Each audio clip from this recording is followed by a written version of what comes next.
Welcome back to the Cohn Zone. We're your hosts, Cohn and Lowell Cohn. It's been 8 days since our last podcast. We were busy yesterday, but we're here on a Tuesday. We're gonna break down the Niners win over the Vikings. We're gonna talk a little bit about Robert Saleh not getting a head coaching job, the AFC Championship and the NFC Championship coming up, and a bonus topic. You were busy yesterday because Shanahan spoke in the auditorium at 11 in the morning That's on right. Monday. And It was the royal we.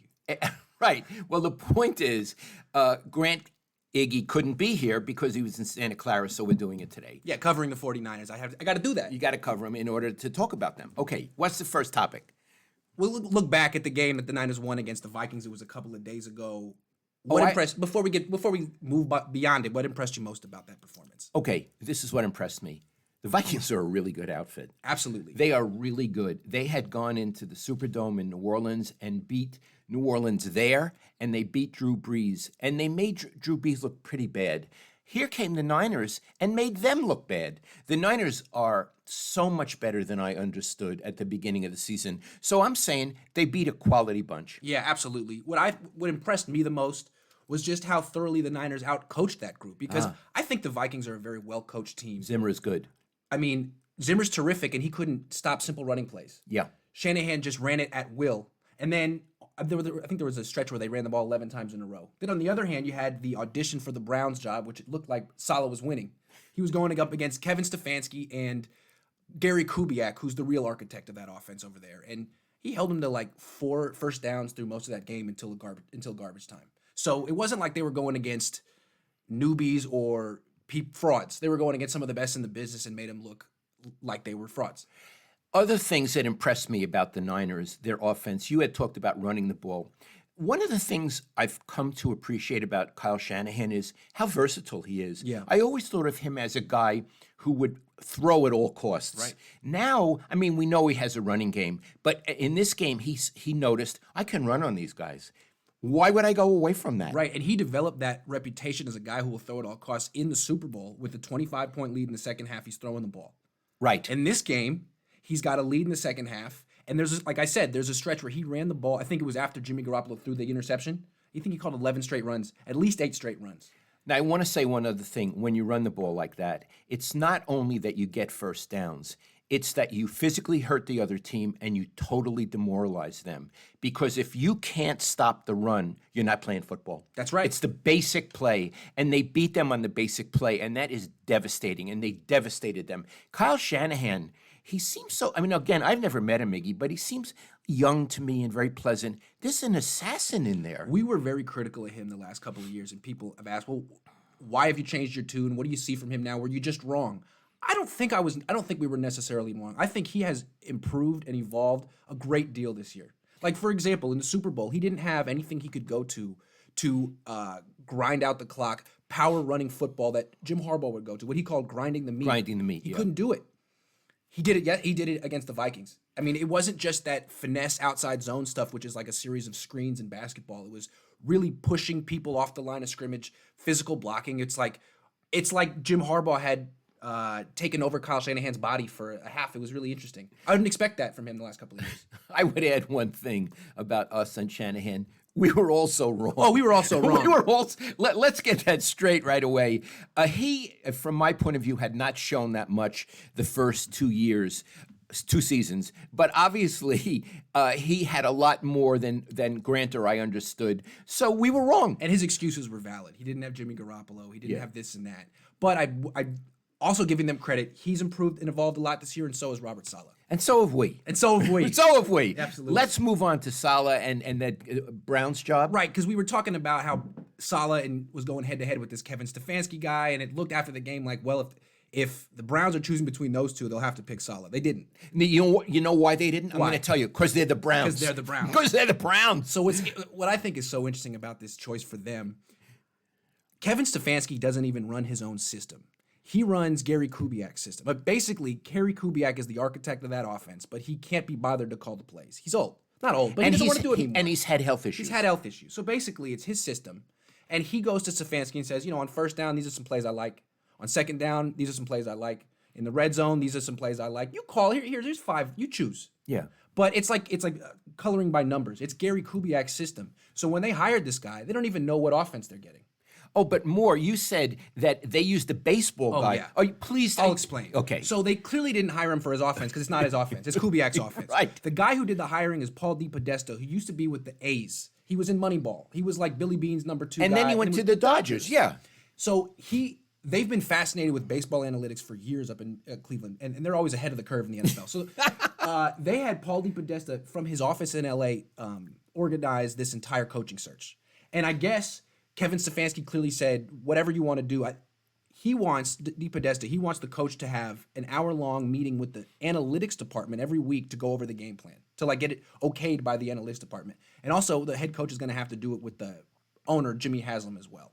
So to me, this job is kind of like what Gabe Kapler got with the Giants. You're not really there because of what you bring. It's just you okay everything the GM wants to do. The GM is running this team. Yeah, we can push you around. So what we can say about that is, boy, did Saleh luck out not to get that job. Absolutely. Because probably he would have taken it. I mean, it's a head coaching job. Right, and he's a defensive coach, and it's tough for defensive coaches these days to get head coaches. Yeah. You got to strike while the iron's hot, as they say. As they say. And also, I just want to say something. Having a baseball guy pick a football guy is like me picking a doctor. Yes. It's like me going out and hiring the head of surgery at a hospital. Right. How the hell would I know? Yeah. So it's just the Browns. I want to laugh at the Browns. He has no feel for football, no feel for Cleveland. He's in L.A. thinking about baseball. Right. Hiring some guy because he likes all of his cockamamie analytics ideas Right. for the NFL. Yeah. So congratulations, Robert Saleh, on not getting that job. You don't want that job. Maybe Cleveland can put in a hit and run or a Yeah. bunt or a bunt Absolutely. play. No, they don't. The baseball analytics guys don't believe in stealing or hitting and running. That's or, true. or They anything don't. exciting about Yeah, baseball. right. So Paul DePodesta. Sorry. Okay. Solid. One more thing. He could get a job next year with like the Chicago Bears, the LA Chargers. He lucked out. Anyway. I'm going to interrupt our look. Interrupt us? Interrupt us. Here is Okay. our list. Yeah. But He's going rogue. I'm going rogue. Iggy did an article last week about Robert Saleh and chess. By the way, we got the idea on this podcast. The genesis of that article started here. Absolutely. So, but I want Iggy, tell them what happened with this guy, what he sent to Saleh. Okay, so day of the game, Saturday, I get a tweet with a picture of a chessboard, and the pieces are football players. The king is the quarterback, etc. And the tweet says, "Hey, I love your article. I just emailed this to 49ers headquarters. It's addressed to Robert Saleh. Hope he likes it." So yesterday, I hear from the 49ers that Robert Saleh got it, and he'd like to find out who sent it, who the guy's name. I guess he sent it anonymously, and he's gonna send the guy a handwritten note. Right. So this guy sent a chess pieces who are football players to Saleh, and the king is the quarterback. That's right. And Saleh was really pleased with that. Really, really pleased. He thought it was the coolest thing. Okay. So, now we're moving on. What's our next topic? we are going to preview the AFC and the NFC Championship games and pick a winner. Starting with the AFC, that's the Chiefs and the Titans. Who are you picking? Okay, I'm going to go really negative here, okay? Me too. I'm going to go really negative. too. I'm going to pick Tennessee, and I'm going to tell you why. I'm not even going to address Tennessee at this moment because KC is coached by Andy Reid, and he makes a living of losing the big games. Yeah. He is what Iggy and I call a high-level loser. He is the highest-level loser. If Plato had a category for high-level loser, it would be Andy Reid. Yeah. So I'm saying, and also, he gave up 31 points to Houston, which is, no, they're going to get beat. Absolutely. I look at the Chiefs as basically being a fast break basketball team. They can score a lot of points, and they can, if they have a lead, they can rush the quarterback, but they're not that great at stopping the run. And this running back, Derrick Henry, we've talked about him a lot, and we've compared him to people. We've compared him to Bo Jackson. I think we found a better comparison because what's cool about the Titans is they throw for like 80 yards a game. What they're doing is they're attacking NFL defenses that are built to stop the pass, that are built where most of your best players are in the secondary. Yeah. So they're playing like it's 1965. Right. And he's running like he's Jim Brown. Oh, absolutely. He is Jim Brown. And unless you have a really serious front seven with guys like Navarro Bowman, like stuff like that, Justin Smith, you're not going to be able to stop him. And I don't think the Chiefs are going to be able to stop him. You know, other things, I want to get back to Andy Reid. It seems to me very often he'll start the regular season really fast, win a lot of games in a row, and you think, God, the Chiefs. Then they'll lose 4 in a row.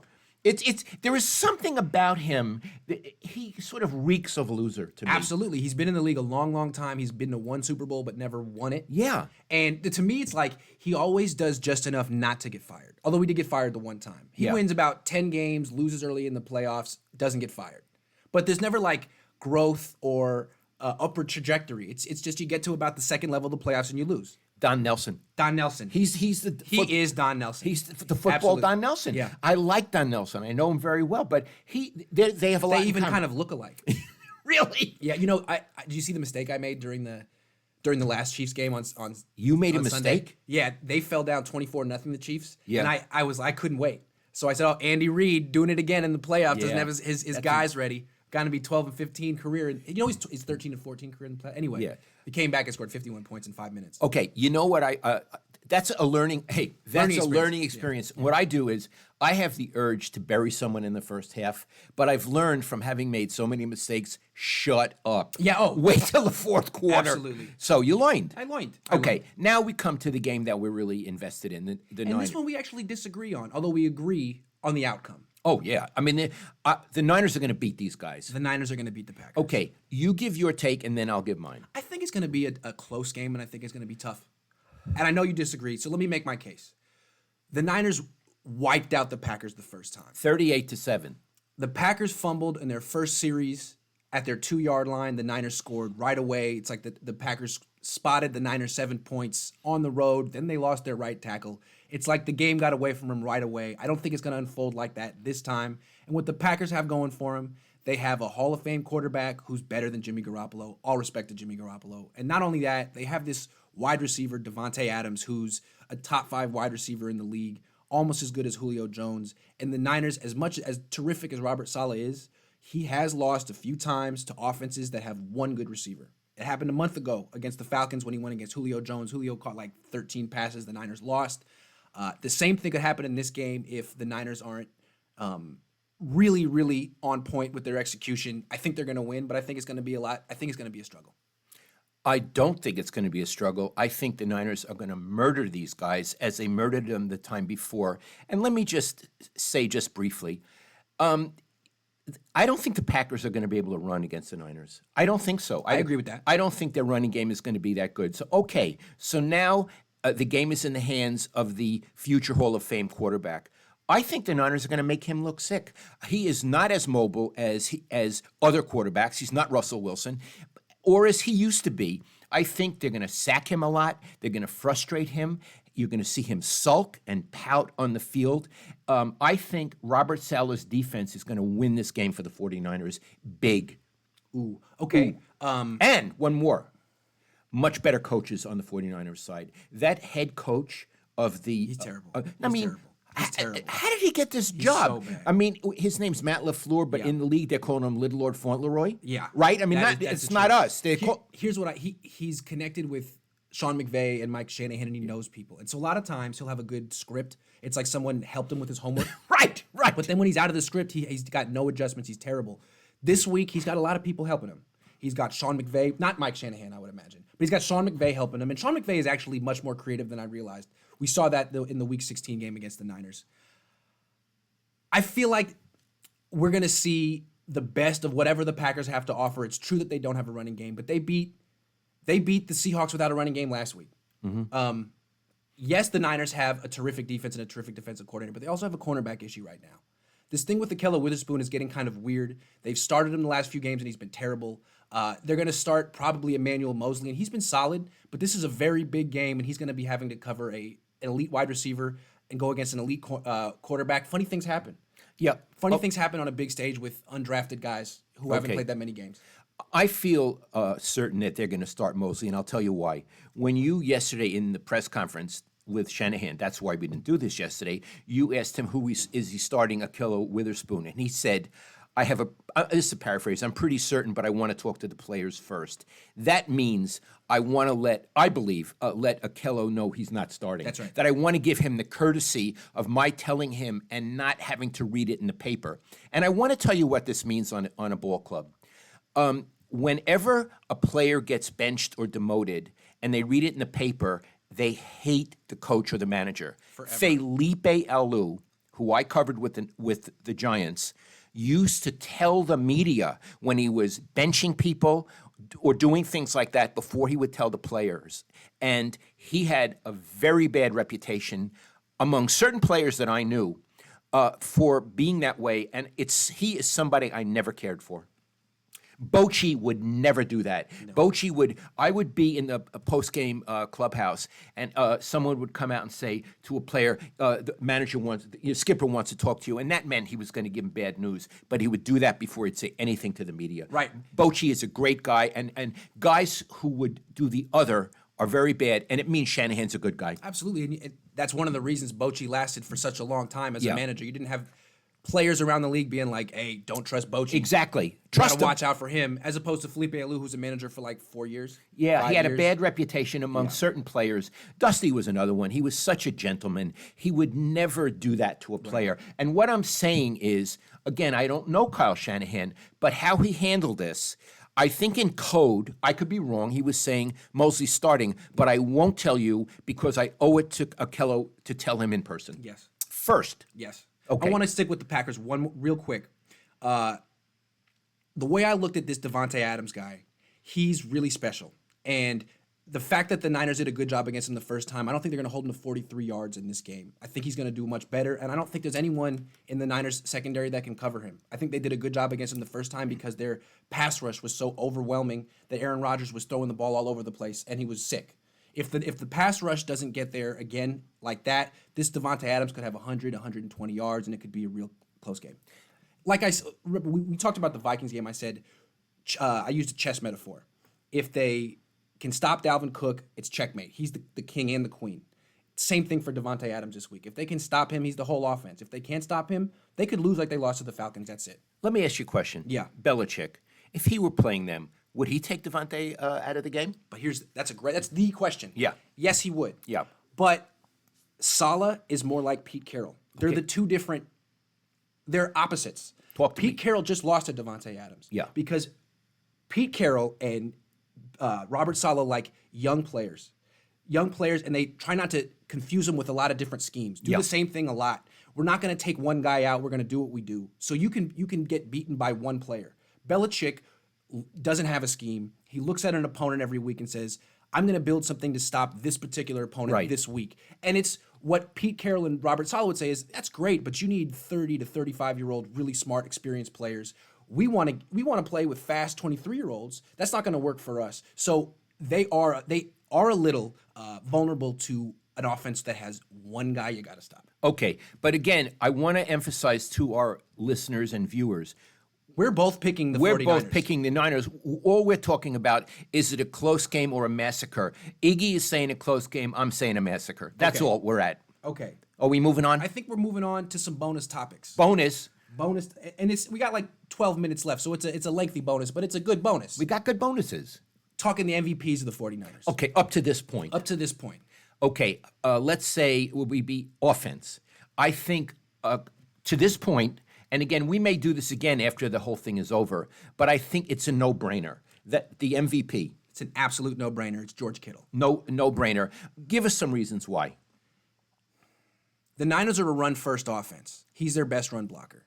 When they pass, he's their best receiver. Right. I mean, as a receiver, he's as good as a lot of the best wide receivers in the league. His numbers can compete with Julio Jones and guys like that. He can be used in so many different ways. You can hand him the ball on reverses. He's probably the most versatile player on offense in the league, or one of them. I would add, he really plays hard. Yes. He wants to kill you. In that sense, when he blocks, he sets the tone for the 49ers. Yes, he does. On offense, he sets the tone that we are a hard-working bunch and we're egoless. Right. We will. Dwight Clark was that way. He would run down the field and knock people over. This kid is like that. Yes. It's a very aggressive, humble. Humble. Absolutely. I'm one of the guys, and I do what is assigned to me. Also, it's like he hasn't proven himself yet. He only makes about $450,000 a year. He's a former fifth-round Could pick. I make that? I'd like to make that. Oh, like he's like one of the lowest paid players on the team, and he acts like he hasn't proven anything yet when he's Probably the best player on the team. Yeah, on the offense. On the offense. Okay, so we agree on that. Yes. Who would have been some contenders? Jimmy would have been a contender. Jimmy would have been a contender. You know what? Maybe the fullback. Maybe the fullback. Absolutely. He missed some games, but you can still be the most valuable player even if you miss games because a lot of times your absence reveals your value. Okay, which brings us to defense. Absolutely. Where we disagree. Yes. So, Iggy, you say who you would say the defensive MVP. I would say the defensive MVP is also probably the biggest disappointment of the season. I love it. See, we're an English major. You can do paradox. You like that? Yeah. D Ford. Because he's the highest paid player on the team. When he plays, that defense seems historically good. He unlocks the four-man pass rush. He's the first one to get to the quarterback, and even if he misses, he allows everyone else to get there. When he plays, they're special. And he didn't play a lot. He played only about 300 snaps this season. So you could see that what the impact of his loss was. That's why I picked D Ford. I don't agree. First of all, he didn't play enough games to be the MVP. Also, he's not an every down player. He only plays in passing downs. So although I really respect your ability and love you, no, I'm going with number 25. I'm going with Richard Sherman. And here's why I say that. I'm going to preface it by saying I don't think he's as good as he used to be. He's not. He's not. But I watched all season long. Coaches rarely threw to his side of the field. So just by being there, he took away one half the field from offenses. That's pretty good. And then when they finally threw to him, Cousins, he picked him off. So I'm going with number 25. The reason I go with D Ford is to me the Oh, best. you're justifying yourself, huh? Yeah, I'm because you're wrong. Okay. I mean, you just picked a cornerback on a team with the best defensive line in the league. Any cornerback that plays behind this pass rush is going to look good, as we saw from Emmanuel Mosley and Keller Witherspoon earlier this year. It's the most special four-man pass rush in the league, and the most indispensable person, the guy who's the most unique of the four, is D Ford. That's why you're wrong, but I still love you. So let's go to special teams. Oh, God, I'm going to sulk like Aaron Rodgers. It's all right. Okay, special teams. Mostert. Mostert because he's really good. He's fast. He likes to knock people down. Yeah. He had a great game the last game. And beyond that, he's the best running back on the team. Yeah, it's not like he's conserving his energy for the runs, Right. For the glamorous stuff. He still plays special teams and plays it really, really hard. I mean, that might be part of the reason they don't just give him 15 to 20 carries a game. Got it. He's still their most valuable special teams player, it. and there's value to what he does. Got it. Okay. So we disagreed on that. Now we're going to do coaches. Is that what comes next? Yeah. Okay. You make the call. I'm going to go, I feel like you got to pick one. Ooh. I think you gotta I pick was one. thinking Co. No, you got to pick one. Okay, if I had to pick one, is it Saleh? I would pick Saleh. And nothing against Kyle Shanahan. I He would have picked really, Coe. He really improved this year, and it was probably the best coaching year he's ever had, even including that year in 2016 with the Falcons where he set records on offense. He really evolved as a head coach, but Saleh carried the team. Saleh lost a lot of players. He rolled with the punches. Yeah, roll with the punches. And he's the reason they won that game against the Vikings. Yes. The Niners offense was okay. If I had to pick one, and I didn't want to have to pick one, I was going to do co-MVPs, but I agree with your reasoning. Yeah. I do. I have to say, the Niners lucked out that he didn't go to that miserable organization in Cleveland. They have him for at least another year. He is phenomenal. Right, because if they had lost Robert Saleh, you'd say still an excellent team, but you're losing the coach of the best part of your team. Kind of like the Falcons when they lost Kyle Shanahan. He wasn't their head coach, but he was their best coach that year. He certainly was. And it doesn't mean the Niners would fall apart, but you don't know what's going to happen when the architect of your most successful branch of your team leaves. Another thing about Saleh is he is the architect, meaning the brains, he plans it. His players play very hard for him. Yes. That's the other thing. So he not only is a brainiac, Right. but he's a leader. Right. I mean, look how he interacts with the players on the sideline. Yeah. He's down there. He's enthusiastic. He's passionate, and they feed off of that. Yeah. And it seems like what Mike Vrabel in Tennessee has going for him is a similar thing. You like him as a coach? I do like him as a coach. Why don't you talk about him a little? He's led a 6 seed all the way to the AFC Championship with a 1965 offense. And it seems like he's not out thinking people, but he is. The players play for him, and I think that Robert Saleh would have a similar effect on a roster. I have something else to say before we go to another bonus. Yeah. You posted a video of Vrabel. Yes. When all the players were coming into the locker room, was Until it? after winning. After winning, and he Yes. was out there and he greeted everyone. Yeah. I want to say something, and you posted it as he's a player's guy. Yeah. He's out there. I looked at it carefully, and he certainly did that. God love him. Yeah. Not all the players seemed into him. When I saw some of them hugged him and Yeah. like offensive linemen, a lot of them just sort of Yeah. and went by. Fair enough. Here's what I want to say. My guess is they play really hard for him, but not all of them like him. Fair enough. Because it's not relevant Yeah. if you like a coach. I think they like Tom Sula. Yeah. I mean, he groveled like a dog. I think that the players liked Tom Sula on the 49ers. They didn't play hard for him. The comparison would be Jason Garrett with the Cowboys. He's such a dullard on the sideline, and the Yeah. most he can ever do when something happens that's good is Yeah. clapping. I don't know about Vrabel. I haven't covered him that closely, but with Saleh, he's actually sincerely passionate, and I think the players appreciate that. But what I want to say about Vrabel, it doesn't matter if they like him. Bill Walsh always said to me, it doesn't matter if the players like me. In fact, if they all as a group hate me and want to play hard to spite me, I love it. Yes. So liking is not relevant. Getting them to play hard is, and boy, does Vrabel do that. He does that, and the other thing I like about him is he can do that without being aloof and without being disconnected from the players. Some people like Bill Belichick have to be in another world, right? He was in another world. And he's in Chip Kelly's in another in world. another world, and they don't necessarily condescend, but they don't even interact with the players. That would not be Robert Saleh style. It's not Pete Carroll style. Pete Carroll is a very enthusiastic. Gumshoe. He's a gumshoe. He's a gumshoe. He's a gumshoe. That's all you need to know about him. Do we have any other bonus? Biggest surprise. Oh, and this is our. Did we agree on this? Yes. Okay. We're saying, okay, and this is our last topic for today. As a player, biggest surprise, pleasant surprise on the team this year, and we agreed. Kendrick Bourne, because it looked like during training camp, especially during preseason, that he was on the roster bubble, and we even argued that they should cut him because he dropped a lot of passes. Yeah. Now he has established himself as the guy on the team with the best hands. Oh, God, yeah. They're probably their best target in the red zone, even better than Kittle, as great as Kittle is. They have the same. I think Bourne has one more touchdown in the red zone than Kittle this year. And you could almost argue that he has become their best receiver flat out. He's their possession receiver, would you say? Yes, but he's actually made some plays down the field. Yes. He goes over the middle. He beats man-to-man coverage. He beats some really, really good cornerbacks. I think Jimmy Garoppolo's quarterback rating when targeting him is like over 125. Yeah. He's really good. He has, what a find. Now, I've never met him. Tell everybody, what is he like? You've talked to him. He's extremely bright and boisterous and talkative. And then on the field, in the practice field, he spends the entire practice running around and dancing. Yeah, well, he's the best dancer on the team. He's the best dancer on the team. And it feels like every team needs someone to keep the energy high. Like I remember on the Chip Kelly practices, those practices were dead. No one would talk. No one would run around. It was like a morgue.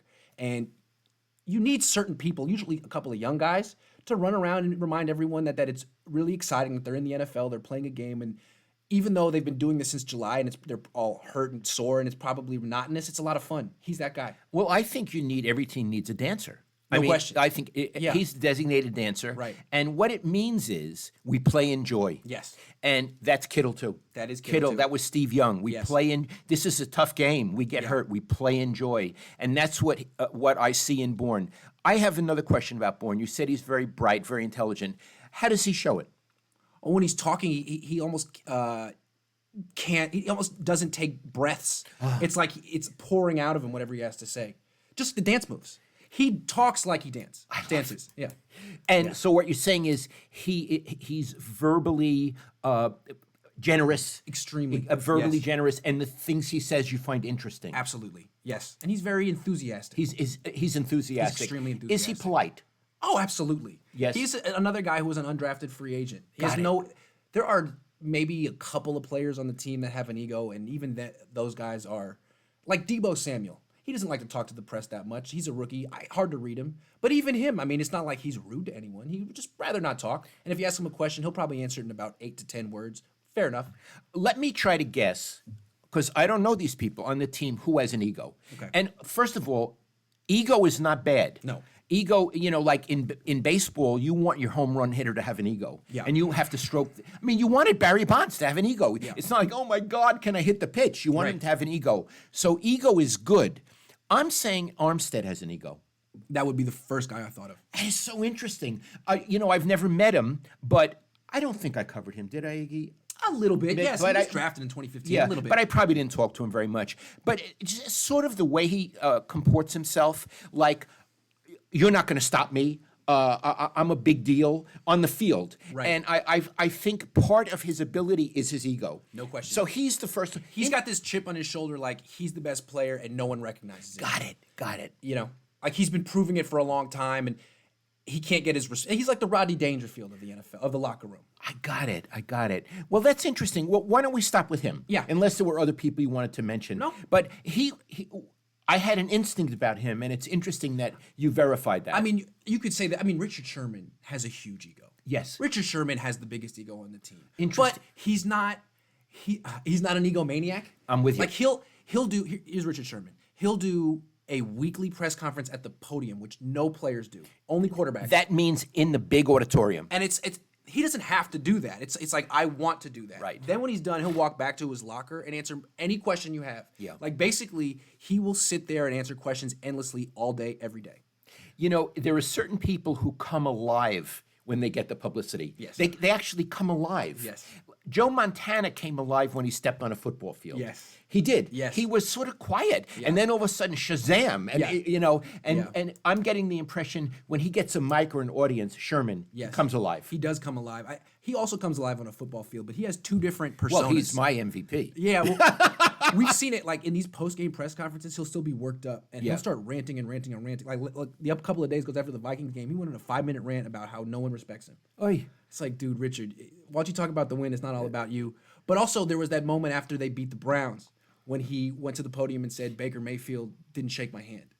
And then it's like, what are you talking about? That's not the Richard Sherman that we know who sits at his locker. He gets very worked up, and he said Baker Mayfield didn't shake my hand, and there was video evidence that he did. And it's like, do you make up these lies to motivate yourself during a game? Because remember, there was that time when he went up against Michael Crabtree, and afterward he started yelling to Aaron Andrews and said that Michael Crabtree said something to him. Did you ever say that about me? Maybe Michael Crabtree was like, I didn't say anything to you, man. I don't know what you're talking about. But who knows? Right. Richard Sherman may just have to invent ways to motivate himself. Also, again, what's interesting is, as we all know, as we grow in life, people have many sides to them. Yes. And people are finally opaque. You can't, even Iggy, I've known him since day one, which was yesterday, his birthday, 32 years old. But people are opaque to you. So, the Richard Sherman with the media. Yeah. Ira Miller used to say, we know that person. We know about 15% about athletes we cover at the most. Yes. There may be other parts of Sherman that may be narrow-minded, small-minded. We don't know. And my thing is, you never know about an athlete or a person until they go to dinner at your house or you go to dinner at their house. Walking through the front door changes everything. Right. And we don't do that with these people. Right. And I don't want people to think that when Richard Sherman is sitting at his locker, he's like candid and let his guard down. Like when he's sitting there talking to you, everything still feels 100% calculated and premeditated. And when he's done with these group interviews and he's very pleasant and helpful and forthright, I almost get the feeling that he walks back into the showers and goes to the young guys and be like, see, that's how it's done. That's how you do it. And if he is that strategic, my attitude is God love him. God love him. Yep. I'd rather have somebody like that than a sour pickle. Like Michael Crabtree or Anquan Boldin. Those two. Yeah. Yeah. Michael, could I tell Michael Crabtree basically was I'm guessing he had social phobia, but there are some of these shy guys that don't want to show they're shy because they're tough guys, so they just play it off like they're jerks. Well, They don't want to talk. Really, you're afraid to talk, but you're acting like you don't want to talk. Well, can we tell the story about what tell happened the story. in Tennessee? Yeah. This was, I forget, X number of years ago, and they won. In Tennessee, yeah. They won. So after the game, I wanted to talk to Anquan Boldin, who was a big star and and played well in the game. Yeah. So Bolden was being kind of a jerk, frankly. He wasn't even looking at me. I mean, I wasn't asking hard questions. There are no players like that in the team anymore. Yeah, But back in the but he Harbaugh was years, there that- were so because Harbaugh's attitude was, don't talk to these guys. Right. So he was giving me monosyllabic answers. Yeah. Now I know. here, and over here is Crabtree over here. He starts laughing at me. Yeah. Like I'm a schmuck. Yeah. Starts laughing at me, and he goes, "Don't you know that you're talking to Anquan Bolden?" And I took my recorder, which was my phone, away from Bolden, where I was getting nothing, and I went over to Crabtree and I said, "If you have something to say, here's my microphone. You say it right now." And he ran out of the locker room. And I ran after him. I said, "Don't run away from me. Here's the microphone. What do you got to say to me now?" And you know what? I felt very good about that. Again, I feel, and this could be just my personality, a lot of times athletes, and on that team, thought media were a bunch of cowards Yes. and irrelevant. Right. And what I was saying to Michael Crabtree, don't you dare think that about me. Right. Here, you got guts here. Yeah, you're a good football player. You want to go at it with words? Let's see what you got. Let's see what you got. Yeah, Because let's see that's what you my got. business. Yeah, that's what I do. That's what I do. That's what I do for a living. And then when I came back, That's my business. that's my business. Then when I came back to Bolden, he saw what happened. He gave me a goddamn good interview, right, Iggy? Yeah, Yeah. He say, said, "Hey, "Okay, yeah. What do you need?" I was in Baltimore. I don't know about you. Yeah. Okay. That's it. That's it. Well, thanks for listening, guys. We will be back next Monday. Oh boy, that'll be a big one. That'll be a doozy. Might be talking about Super Bowl. All right. See you in 6 days.